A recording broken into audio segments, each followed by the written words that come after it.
Hi, I'm going to read you this Too Many Tamales by Gary Soto and Ed Martinez.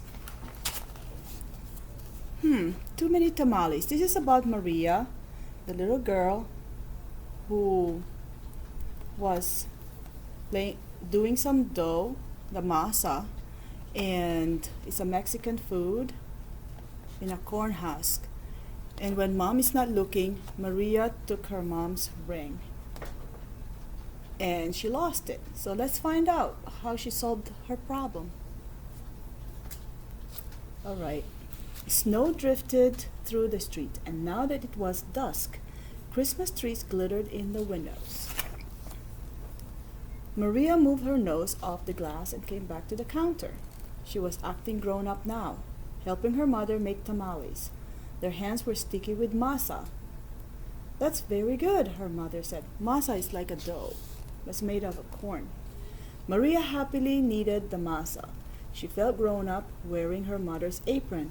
Her mother had even let her wear lipstick and perfume. If only I could wear mom's ring, she thought to herself. Maria's mother had placed her diamond ring on the kitchen counter.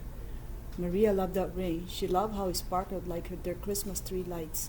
When her mother left the kitchen to answer the phone, Maria couldn't help herself. She wiped her hands on the apron and looked back at the door. I'll wear the ring for just a minute, she said to herself. The ring sparkled on her thumb.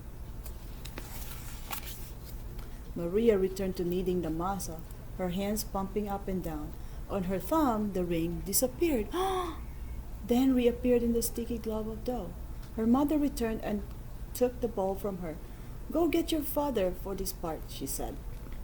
Then the three of them began to spread masa onto corn husks. Maria's father helped by plopping a spoonful of meat into the center and folding the husk, then placed them in the large pot on the stove. They made 24 tamales as the windows grew white with delicious smelling curls of steam.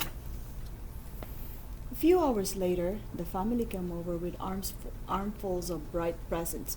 Her grandparents, her uncle and aunt, and her cousins Dolores, Teresa, and Danny. Maria kissed everyone hello. Then she grabbed Dolores by the arm and took her upstairs to play, with other cousins tagging along after them. They cut out pictures from the newspapers, pictures of toys they were hoping were wrapped and sitting underneath the Christmas tree.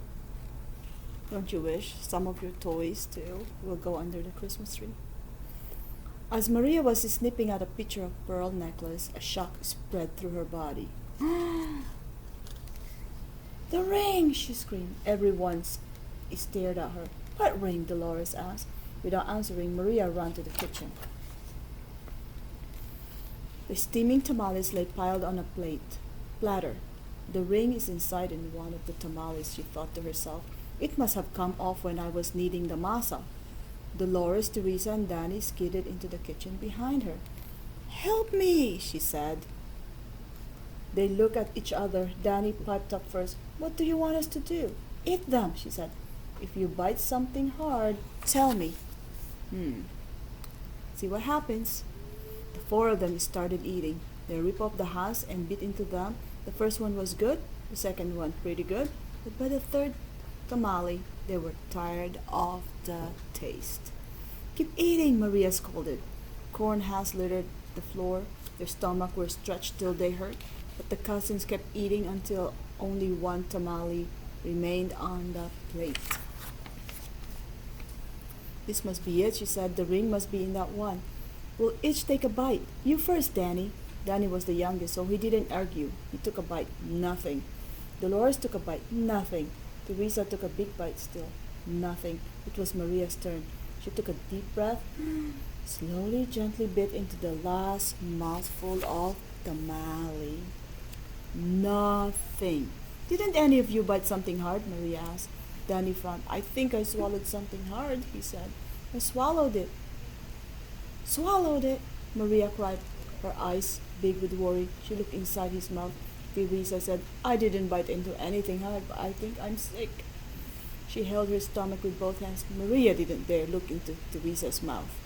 She wanted to throw herself onto the floor and cry. The ring was now in her cousin's throat, or worse, his belly. Uh-oh. How in the world could she tell her mother? But I have to, she thought. Now she have a big problem, and let's see how she solved her problem. She could feel tears pressing to get out, and she walked into the living room where the grown-ups sat talking. They chattered so loudly. Chatter means talking, talking, talking. That Maria didn't know how to interrupt. Finally, she tugged on her mother's sleeves. What's the matter? Her mother asked. She took Maria's hand. I did something wrong, Maria sobbed. What? Her mother asked. Maria thought about the beautiful ring that was now sitting inside Danny's belly and got ready to confess. Then she gasped. She gasped. The ring was on her mother's fingers, bright as ever. The ring! Maria nearly screamed. Maria's mother scraped off a flake of dried masa. Yeah, you were playing with it, she said, smiling gently. I wanted to wear it, Maria said, looking down at the rug. Then she told them all about how they'd eaten the tamales. Her mother moved the ring a little on her finger. It winked a silvery light. Maria looked up and Aunt Rosa winked at her too. Well, it looks like we all have to cook up another batch of tamales, Rosa said cheerfully. Maria held her full stomach as everyone filed into the kitchen, joking and laughing. At first she still felt like crying as she kneaded a great bowl of masa. Next to Aunt Rosa, as she pumped her hands up and down, a leftover tear fell from her eyelashes into the bowl and for the second rested on her finger, sparkling like a jewel. Then Rosa nudged her with her elbow and said, Hey, Nina, it's not so bad. Everyone knows that the second batch of tamales always tastes better than the first, right? When Dolores, Teresa, Danny heard that from the other side of the room, they let off a groan. Ugh, the size of 24 tamales. Then Maria couldn't help herself. She laughed, and pretty soon everyone else was laughing, including her mother. And when Maria put her hands back into the bowl of masa, the leftover tear was gone. The end. So Maria went upstairs with her cousins, and then she remembered something. What was it? It was the ring, huh? So, I wonder if she just borrowed it from her mother. Would her mother, do you think, give it to her to play with? Do you think Maria understands why her mother doesn't want her to have the ring? Why do you think so? Let us know. Thank you. See you next time. Bye.